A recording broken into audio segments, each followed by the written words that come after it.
Hey guys, this is Austin. Is a tiny gaming PC worth it? So this is the Alienware Alpha R2. And if you remember, the original Alpha was actually one of the first Steam machines. Oh wow, okay. So first off, we actually have an Alienware keyboard. I mean, this stuff is fairly basic. You'll probably want to upgrade to something a little bit more high-end, but it's definitely nice that it's included. We've also got the 180 watt external power supply. This is a little bit unusual on a desktop. However, considering how small this is, it actually makes sense. This is tiny.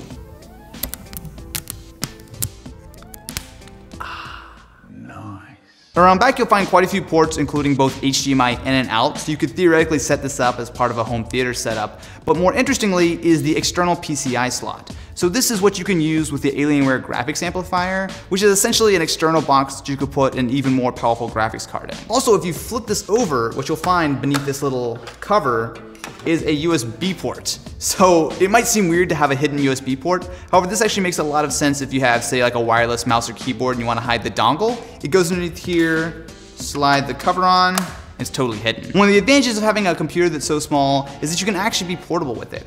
So they sell a specific bag that is made for the Alpha. So not only do you have enough room for the Alpha itself, but you could also fit a couple controllers, maybe a mouse. You can also fit the power adapter. And when you're ready, just zip it up and you've got yourself a nice portable little travel bag. This is really where the Alpha R2 makes sense. Well, you could always go for a gaming laptop, they're quite a bit more expensive, where this is more of a proper desktop. With an HDMI 2.0 port, you can hook it up to a 4K display or TV, and you've got a PC that's way more powerful than a console. Speaking of, you've got a fairly clean install of Windows 10, but the biggest addition is Alienware's Hive UI launcher. The idea is that this is an interface that's meant to be used with a controller to launch games and do some basic tasks, but honestly, it feels a bit half-baked. I prefer to use Steam Big Picture mode and keep a wireless keyboard around for using Windows. The Alienware Command Center software can be useful to handle the HDMI input, along with customizing the LED lighting that lives around front of the computer. The model I have to test has an i7 and GTX 960, which is powerful enough to handle basically any game out today. The base model has a Core i3, 8GB of RAM, and an AMD R9 470X, but I'd recommend upgrading to the model with the Core i5 and GTX 960. You're also dealing with a 1TB hard drive across the board. You can upgrade this from Dell's site, but it's easy to remove the 4 screws on the bottom of the Alpha and install your own SSD for less than $100. Lighter titles like Rocket League are absolutely no problem to run at max at 1080p. You won't notice a huge difference in graphics compared to consoles, but Rocket League is hardly the most demanding title. Step it up to The Witcher 3, and the Alpha R2 is able to run at high settings at 1080. While the 960 is a solid card, pushing things to 1440p is a bit much. Shadow of Mordor is a great example of this. It runs really well at 1080p Ultra, and has the added benefit of being able to control the lights in the Alpha to match what's going on in the game. It's also seriously fun, as you might be able to tell. The Alpha R2 is an interesting PC. It's a bit expensive, but the mid-spec model with an i5 and 960 isn't too bad. You'll want to add an SSD, but you're really paying for portability. It will be really difficult to build a system this small yourself. So what do you guys think about the Alpha R2? Definitely be sure to let me know in the comments below, and I will catch you in the next one.